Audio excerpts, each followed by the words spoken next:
最近上映的哆啦 A 梦电影，大家有去看吗？大雄为了实现奶奶看孙媳妇儿的愿望，乘坐时光机去未来参加了自己的婚礼。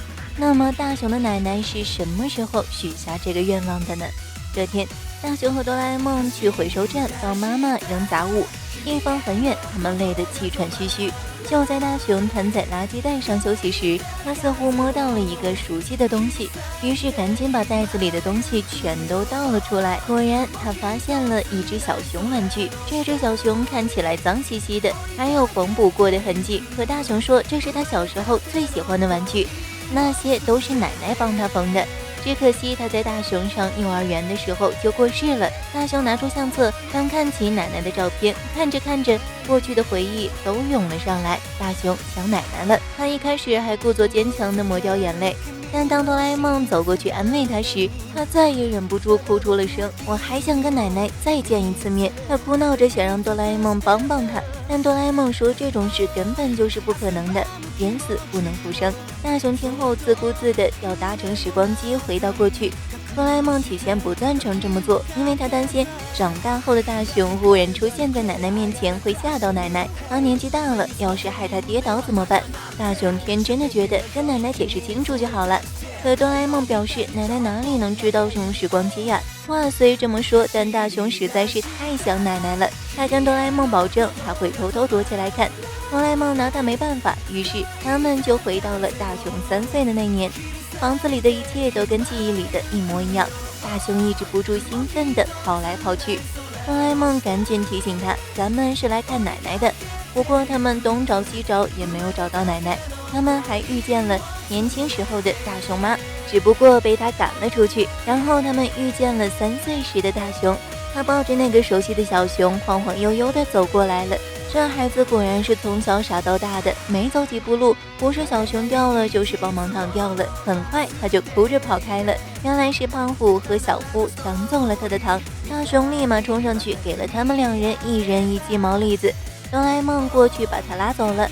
虽然胖虎和小夫长大后也经常欺负大雄，但现在以大欺小是不对的。就在这时，奶奶迎面走了过来，大雄愣在了原地，瞬间泪目。他不敢相信自己的眼睛，这真的是他最喜欢的奶奶，她还活着，而且好好的在走着路。小大雄向奶奶扑了过去，问他有没有买到烟火。奶奶很抱歉地表示，她已经找遍了所有的杂货店，但人家都说只有夏天才会卖烟火。小大雄立刻跳脚，无理取闹起来，像极了大雄刚刚要哆啦 A 梦带他回来见奶奶的样子。小大雄说，我讨厌奶奶，你走开。奶奶没有生气，只是很温和地走开了。大雄看到这一幕忍不了了，直接火冒三丈地冲上去教育小大雄，一下就把人家弄哭了。大雄妈立马空降，质问大雄为什么欺负他。大雄真是百口莫辩，他甚至说道，其实我就是大雄。哆啦 A 梦直接晕倒，你说这种话人家当然不会信了。哆啦 A 梦劝他，既然已经看到奶奶了，就先回去吧。但大雄还想再在奶奶身边多待一会儿。哆啦 A 梦拿他没辙，想多留一会儿，又不被人发现的话，就要用透明斗篷了。这下他们可以光明正大的走进院子里了。小大雄正在玩耍，玩具随意堆放的满地都是。奶奶跟在他屁股后面收拾，随后宠溺地告诉他，下次可要自己收拾喽。小大雄漫不经心地应了一声，可能他那是觉得奶奶永远都会在他身边帮他收拾吧。在门外偷看的大雄忍不了，自己小时候怎么这么不懂事，他真想冲过去帮奶奶一起收拾。接着奶奶端来了点心，小大雄又嚷嚷着要吃饼干，可是饼干已经都吃完了。小大雄继续无理取闹，这时门外传来啪的一声，原来大雄看见自己小时候这么任性，就气得打了自己的屁股。奶奶带小大雄去买饼干，大雄和哆啦 A 梦默默跟在一边，甚至还悄悄帮奶奶拖着小大雄。拿到饼干的大雄开心地向爸爸炫耀，大雄妈却有些担心。虽然奶奶这么疼爱孙子，她很高兴，但她担心这样下去会把大雄宠坏的。爸爸觉得只要大雄不把大人们的付出当成是理所当然的，应该就没事了。大雄这才知道，原来自己从小就让爸妈这么不放心。他觉得自己真是一个不懂事的孩子。哆啦 A 梦安慰他，这时候你还小嘛，虽然长大后也没怎么让人省心。就在这时，屋里传来了小大熊嚎啕大哭的声音。原来是他的小熊不见了。奶奶帮他四处找了一下，随后他意识到可能是刚才去买饼干的时候掉在哪里了。他安慰小大熊一定会把小熊找回来的。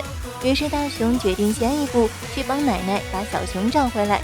很快他们就在路中间发现了小熊，但不巧的是，一只乌鸦叼走了它。大熊他们赶紧追了过去，乌鸦把小熊丢在了一棵树上。偏偏这个时候，哆啦 A 梦被一只老鼠吓晕了。大熊可没时间等他醒了，立刻徒手爬起了树。期间乌鸦还不断的捣乱，等他好不容易爬上去之后，又开始跟好几个乌鸦抢夺小熊。原来小熊就是在这个时候坏的。眼看乌鸦就要抢走小熊了，危急时刻哆啦 A 梦赶走了乌鸦，然后他们把小熊放到了路上。已经找得气喘吁吁的奶奶终于找到了小熊。小大熊看见奶奶回来了，赶紧迎了上去，但当他看见小熊坏了的时候，竟然把小熊砸向奶奶，还说着讨厌奶奶，再也不要理奶奶了。奶奶向他保证会把小熊缝好的，但大熊怎么都不听。奶奶只好默默拿起小熊进了屋子。大熊看见这一幕，再也忍不了了，他冲过来再次批评了小大熊：“你明明最喜欢奶奶，却对她这么坏，等你以后终于明白过来想报答她的时候，就太迟了。”可惜小大熊现在哪里听得懂这些，他哭着冲回家告诉妈妈，有奇怪的哥哥和蓝色狸猫在门口。众所周知，哆啦 A 梦最不喜欢别人说他是狸猫了，他立马跑走了，可不小心把大熊关在了屋子里。大熊妈找遍了屋子，也没看见什么奇怪的人，还来了奶奶的房间询问了一遍，但奶奶却表示没有看到，她正在缝补那只小熊。当大熊妈走远后，橱柜里传来一声谢谢，奶奶告诉她可以出来了。原来大熊就躲在奶奶房间的柜子里。大熊问奶奶：“您不会觉得我很可疑吗？你觉得大熊很可爱吗？”奶奶慈祥地笑了，她说：“大熊真的很可爱，我真的很想一直待在那孩子身边照顾他，陪伴他，可惜根本没办法，因为自己年事已高。”大熊赶紧让奶奶不要说这么令人伤感的话。奶奶的心愿是至少能活到大熊上小学时，看着他背着书包去上学的样子，哪怕看一眼就好。大熊立刻坐时光机回去拿了书包，然后再次出现在了奶奶身边。大熊说：“也许您不相信，但我就是大熊，我就是上小学的野比大熊。”奶奶对他说的话一点也没有怀疑，起身就要去给大熊拿饼干吃。大熊觉得很奇怪，他反问奶奶：“难道你不会觉得不可思议吗？”奶奶笑着表示：“这真的很不可思议。”但即便如此，他也早有感觉，眼前的这个孩子就是大熊，无论从什么角度看，都是大熊本熊，就跟现在的小大熊一样的讨人喜欢，善解人意。而且看见上小学的大熊时，奶奶真的好高兴。大熊羞愧地哭了，自己从小就那么任性，真的很对不起。奶奶当然不会责怪大熊，她张开双手，大熊立刻扑了过去。随后奶奶表示想看看大熊以后结婚的对象，于是大熊又一溜烟地跑到静香家门口，拜托静香现在马上就嫁给他。这种无厘头的话直接把静香吓一大跳。画面回到奶奶还健在的这个时空，她缝好了小熊，把它交给了小大熊，他高兴地原地转圈，然后送了奶奶一朵很漂亮的花。他说：“我啊最喜欢奶奶了。”看来大熊这孩子虽然任性不懂事，但他是个懂得感恩的好孩子。好了，本期问题：小时候的你们任性吗？欢迎大家留言、点赞和关注哦，咱们下期见。